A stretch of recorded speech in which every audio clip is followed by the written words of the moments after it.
In his treatise Rhetoric, the Greek philosopher Aristotle lists 9 forms of virtue as a guide for providing and preserving good things: justice, courage, temperance, magnificence, magnanimity, liberality, gentleness, prudence, and wisdom.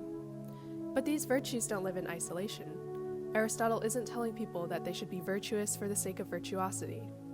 In the bigger picture, his book serves as an exposition on the art of persuasion, and virtues are one tool he shares for this purpose. In doing so, we shall at the same time be finding out how to make our hearers take the required view of our own characters, he writes.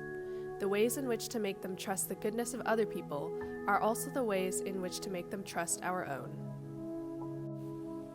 These principles from the 4th century BCE lay the groundwork for a modern phenomenon emerging from post-consumerism culture after World War II: branding. Following World War II, several concrete shifts took place in American society. Firstly, the economy recovered quickly against expectations, creating an environment where people could more freely spend money.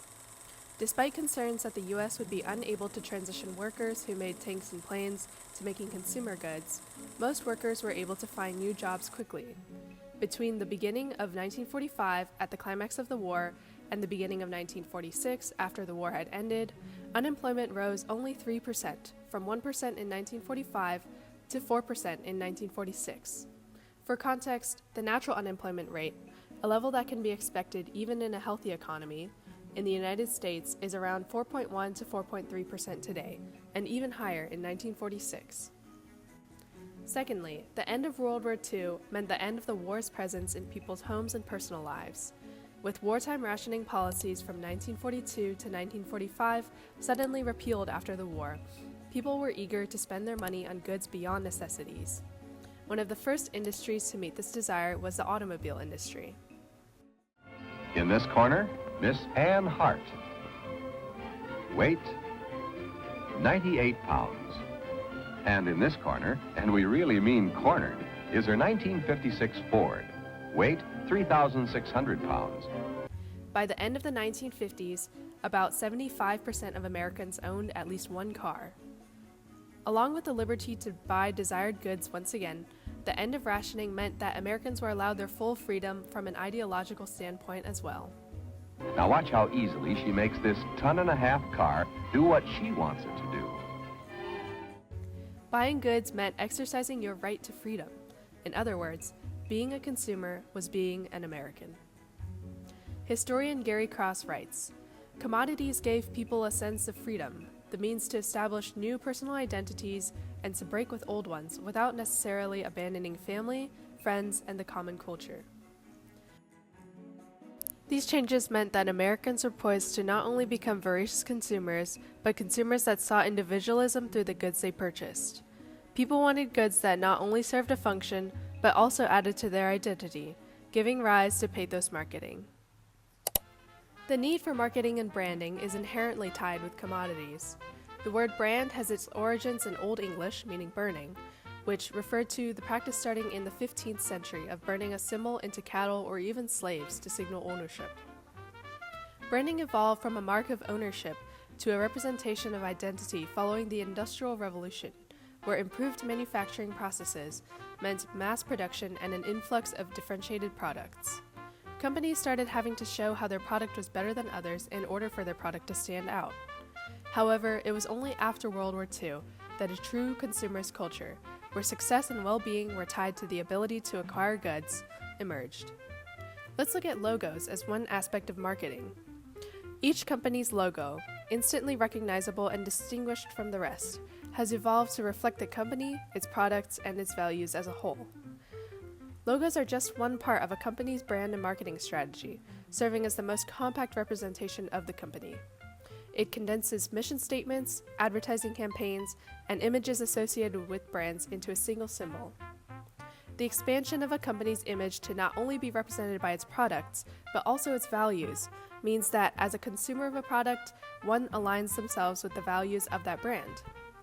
Values are something that makes one producer stand out from others by appealing to the pathos of consumers.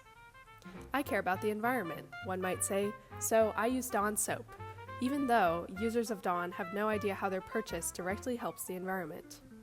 Or, I want to have a good time, like the people in that advertisement, so I'm gonna drink Coca-Cola. And Coke drinkers aren't promised a good time either. But it's the virtues connected with these products that speak to a need beyond practicality, where the products that consumers buy today are connected to their identity. The need for differentiation between product A and product B was what first drove companies to develop virtuous marketing strategies. Today, an emerging area where that need is coming out is in higher education. Australian business researchers Balaji, Roy, and Sadek identified that higher education institutions are facing challenges of competitive pressures, shrinking financial support from governments, decline in university-going population, and widespread changes in an educational environment, leading them to increasingly adopt marketing and branding strategies that are typically associated with the for-profit sector. The oldest universities in the United States are lucky enough to have decades, if not centuries, of history and culture to reshape into a marketing idea. UNC, as the oldest public institution in the U.S., already has one of the strongest identities in higher education. From Carolina Blue, the Old Well, student traditions, to Jordan, women's soccer, and Nobel laureates, UNC has an identity rooted in excellence. With this excellence, the University Communications and Marketing Department was established to engage key audiences with the university's story of excellence in research and innovation, access and affordability, academics, the student experience, and our service to North Carolina. In particular, they have started a new campaign that recently released this fall. And this campaign is UNC First and For All. We spoke to students about what they thought this new slogan meant. First and for all to me means that everyone is having the same opportunities, the same ability to succeed. Keeping students the focus, making sure everyone has equitable opportunities to thrive here at Carolina. It's like a community, it's like a huge family. That is the new slogan, First and For All. Signals that UNC is a space of belonging and inclusivity for all.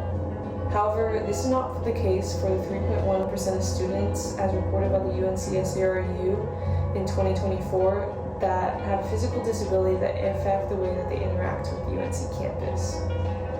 Talking with Dr. Kim Weed, who researches disability studies here at UNC, and Shruti, a member of the disability community and a disability advocate, they both argued that changes here on the UNC campus for those with disabilities primarily came from student initiative and student action.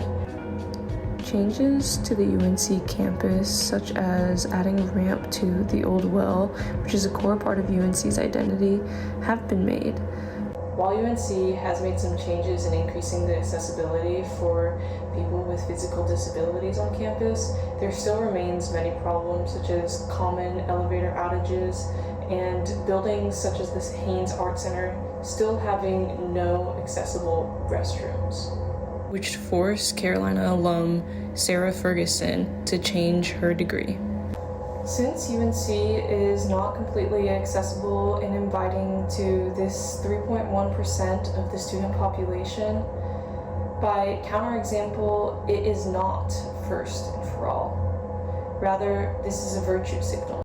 Virtue signaling, as defined by the Cambridge Dictionary, is an attempt to show other people that you are a good person, indicating that one has virtue merely by expressing disgust or favor for certain political ideas or cultural happenings.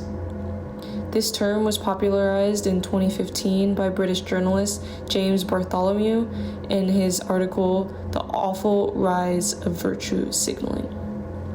And here is James describing what virtue signaling is. These days, many people think that merely expressing an opinion establishes that they really care.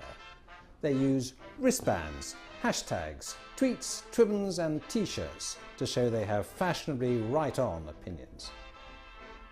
I call this phenomenon virtue signaling. It's the idea that having and expressing a particular opinion makes you morally superior. So, by definition, UNC's new slogan, First and For All, is virtue signaling, because UNC is conveying that they're a space of inclusivity and belonging for all, when this is not the case. Instead, they are claiming this as to get the moral high ground, and that will get them the best approval. I mean, it wouldn't be a good look for UNC if they were to say that they weren't really for people with physical disabilities. James Bartholomew argues that the problem with virtue signaling is that It doesn't require actually doing anything. It requires little effort, no sacrifice. Virtue signalling without actually doing anything is not true virtue. It is self-righteous, vain, and silly. I suppose the reason that all this virtue signalling really irritates me is that there are still people who are truly virtuous. while UNC's First and For All slogan is virtue signaling, it is not this hollow, self-righteous, vain, and silly kind of virtue signaling that James Bartholomew describes. For example, the First and For All campaign highlights the economic impact that UNC has on North Carolina. From the Covenant Scholars, which increases the accessibility of a college degree for low-income students, to research with impact in serving North Carolina, UNC is taking action towards First and For All. After all, as James puts it, It's not what you say or think that matters, it's what you do.